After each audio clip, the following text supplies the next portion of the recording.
Bonsoir, bonjour, bien-aimés dans le Seigneur. Je vous salue au nom puissant de notre Seigneur Jésus-Christ de Nazareth. Je suis Joséphine Sana. J'évolue en France, dans la région parisienne. Alors, j'ai été programmée ce mercredi 25 mars 2026 pour la félicitation dans le livre de Psaume 113, 1 à 9. Nous allons prier. Seigneur mon Dieu, je te dis merci. Merci du souffle de vie que tu nous donnes. Merci de la relation que tu établis avec toi à travers, Papa mon Dieu, Père, une entité, un groupe des hommes et des femmes que tu t'es choisi pour te célébrer. Je te recommande ces moments, Papa mon Dieu, mon roi Père, où tu es attentif à nous suivre, à me suivre et à nous bénir. Dans le nom de Jésus-Christ de Nazareth. Alors, j'ai été programmée pour faire cette facilitation dans le livre de Psaume 113, versets 1 à 9. Et je vais lire au nom de Jésus-Christ de Nazareth. Louez l'Éternel, serviteur de l'Éternel. Louez le nom de l'Éternel. Que le nom de l'Éternel soit béni dès maintenant et pour toujours. Du lever du soleil jusqu'à son coucher, que le nom de l'Éternel soit célébré. L'Éternel domine toutes les nations. Sa gloire s'élève plus haut que le ciel. Qui est semblable à l'Éternel notre Dieu. Il a sa demeure en haut et il s'abaisse pour regarder le ciel et la terre. De la poussière, il relève les faibles, du fumier,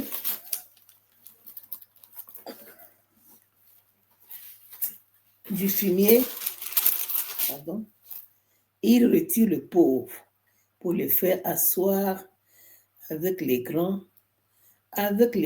de son peuple. Il donne une famille à celle qui était stérile. Il fait d'elle une mère joyeuse au milieu de ses enfants.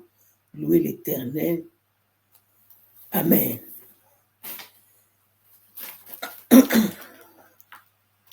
Alors, il m'a été demandé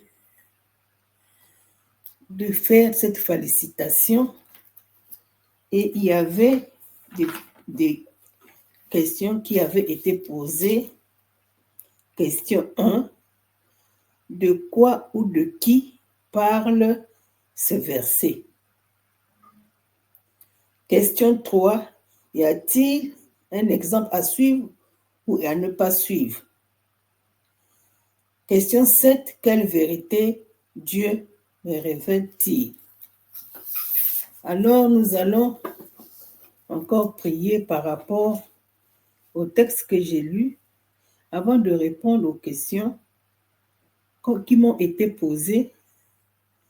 Je veux dire à mon Dieu, à notre Dieu, au Créateur de toutes choses, celui qui règne à jamais, de conduire ces moments.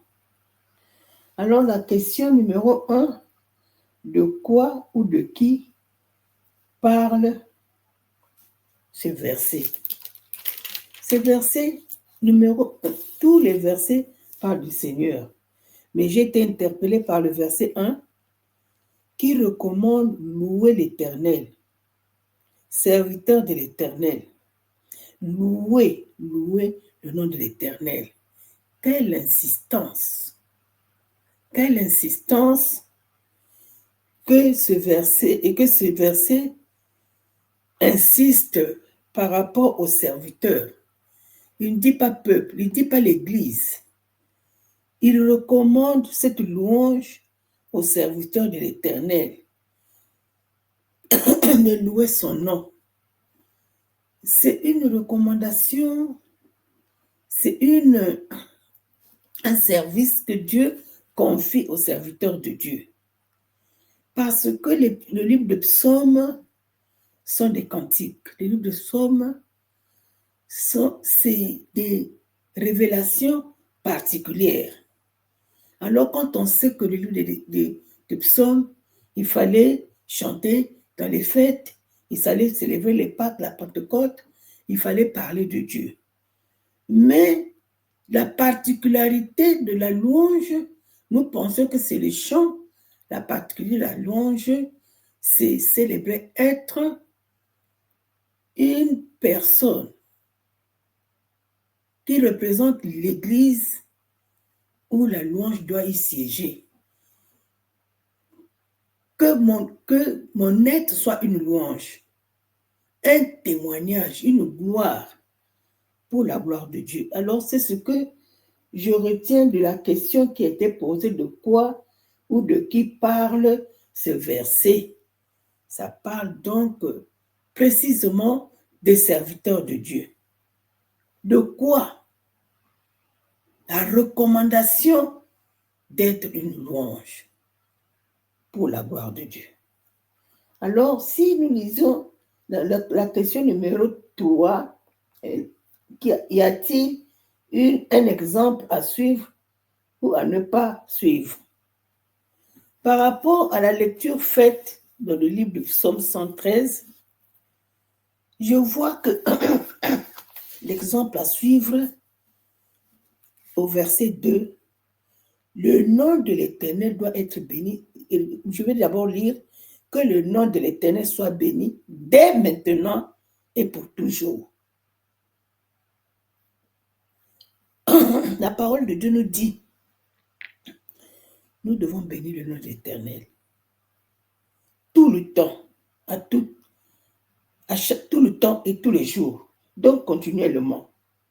Donc, cet exemple, c'est ce que nous devons suivre. C'est pourquoi la parole de Dieu dit, nous devons célébrer Dieu tous les jours de notre vie. Nous devons chanter des cantiques tous les jours de notre vie. Nous devons être en présence de Dieu tout le temps, en témoignant notre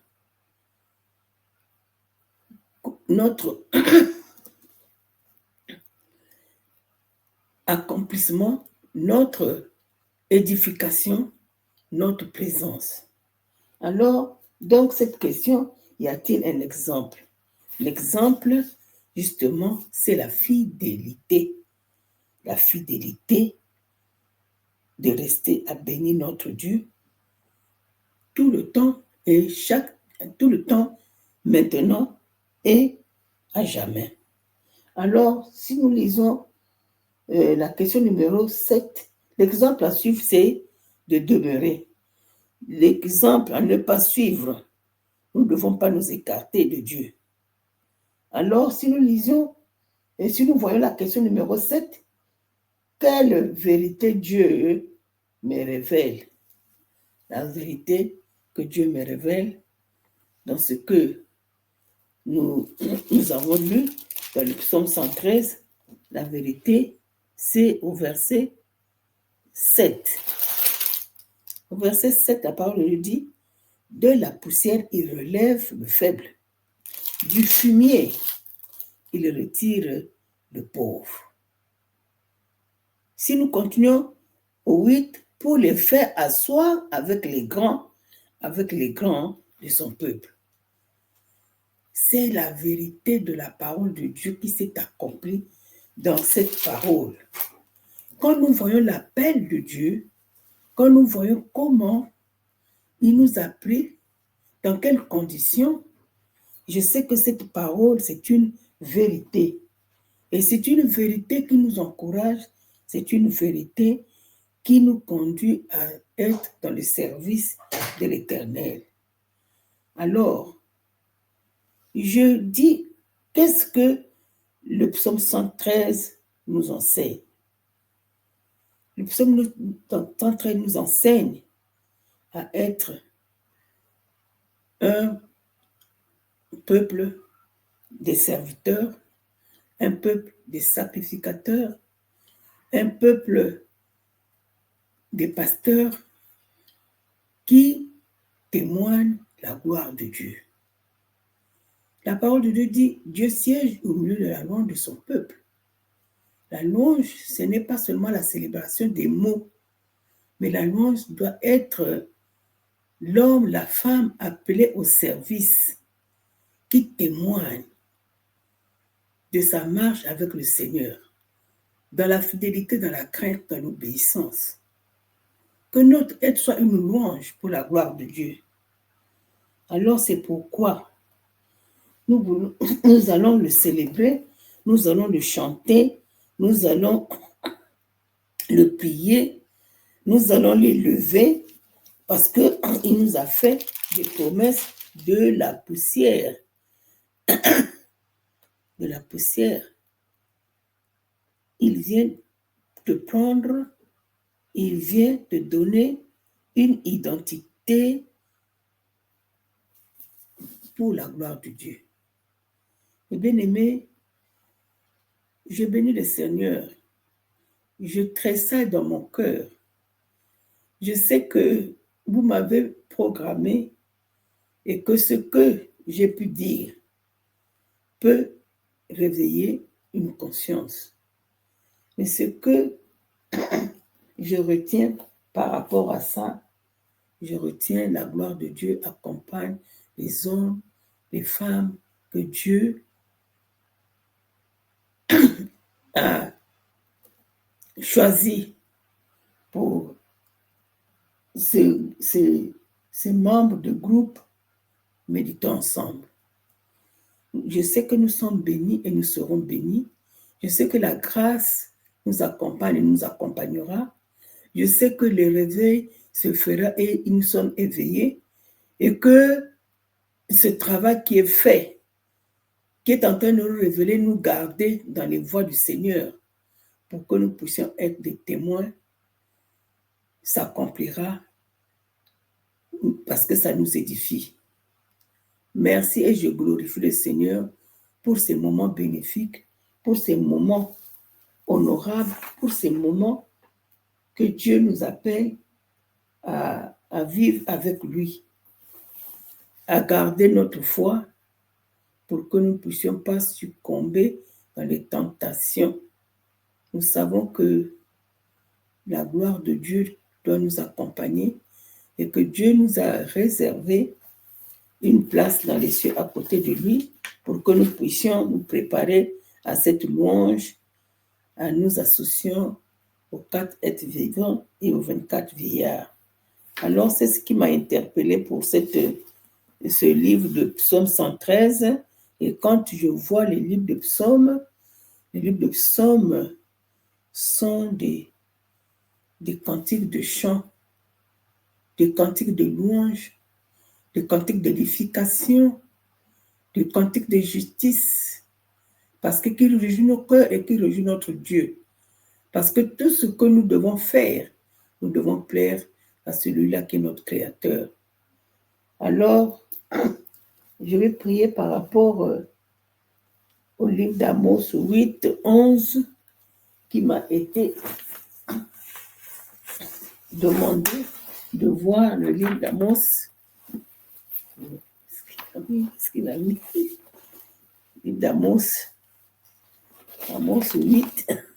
Vous m'excusez parce que j'ai eu des problèmes pour rentrer. Je ne sais pas s'il faut que je recommence mon intervention. Donc, nous sommes bénis, mais vraiment, mes bien-aimés, veuillez recevoir et garder tout ce que je vous ai dit. Dans le nom de Jésus-Christ de Nazareth, je veux prier. Seigneur, mon Dieu, Père de gloire, Papa, je te bénis. Je te bénis et que tu puisses, Papa, mon Dieu, me pardonner par rapport à ce qui a été fait, parce que c'était un combat pour que nous puissions être ensemble. Seigneur, mon Dieu, soutiens-moi, soutiens-nous. S'il faut que je recommence à faire cette intervention, je le ferai pour que le peuple de Dieu soit édifié. Glorifie-toi dans le nom puissant de Jésus-Christ de Nazareth. Amen.